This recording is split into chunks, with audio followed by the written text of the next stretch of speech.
સુરતના ઉધના પોલીસ સ્ટેશનમાં 1550 કરોડના ઇન્ટરનેશનલ સાયબર ફ્રોડનો ગુનો દાખલ કરવામાં આવ્યો છે। સાયબર ફ્રોડના નાણાં રોકડા કરી તેને યુએસડીટીમાં કન્વર્ટ કરનાર 4 આરોપીઓની ધરપકડ કરવામાં આવી।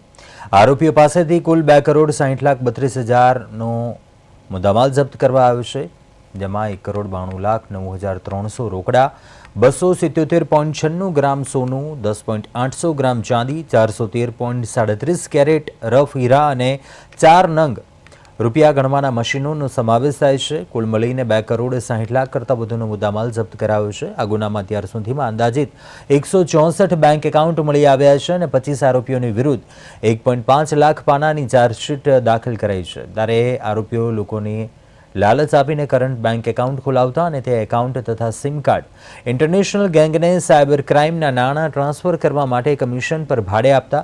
બેંક એકાઉન્ટના એનાલિસિસ દરમિયાન અંદાજિત 1,550ના સાયબર ફ્રોડ ટ્રાન્ઝેક્શન થયા હોવાનું સામે આવ્યું। પકડાયેલા મુખ્ય આરોપીઓમાં અબ્દુલ રબ ચામડિયા, અમિત ચોકસી, ચિરાગ ઉર્ફે ચાર્લી સુતરિયા અને પ્રવીણ ગઢિયાનો સમાવેશ થાય છે।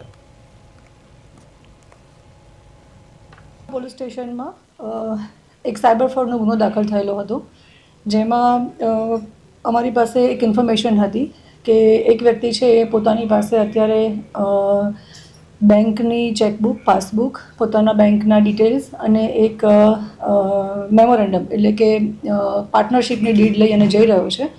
અને આ જે બેંકના ખાતા છે એ પોતે સાયબર ફ્રોડમાં યુઝ કરે છે અને સાયબર ફ્રોડમાં જે રીતે અત્યારે આપણે જોઈ રહ્યા છીએ કે ડિજિટલ અરેસ્ટ કરવું અથવા તો ગેમિંગના નામે જે ફ્રોડ કરી અને પૈસા લે છે એ પૈસા નાખવા માટે થઈ અને જે બેંક એકાઉન્ટ્સની જરૂર પડે છે એ બેંક એકાઉન્ટ્સ ખોલવા માટેનું કામ આ વ્યક્તિ કરી રહી છે। જે આધારે પોલીસ ઇન્વેસ્ટિગેશન્સ કર્યું, અમે એ વ્યક્તિને લઈ આવ્યા અને ઇન્વેસ્ટિગેશન્સ દરમિયાન એની પાસેથી ઘણા બધા બેંકના ખાતાઓ પણ મળેલા હતા